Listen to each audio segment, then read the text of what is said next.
we're going to learn jackhammers.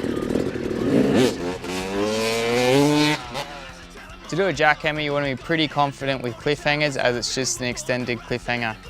When I come into the ramp for a jackhammer, I try and nose dip the bike, probably more than any other trick I do.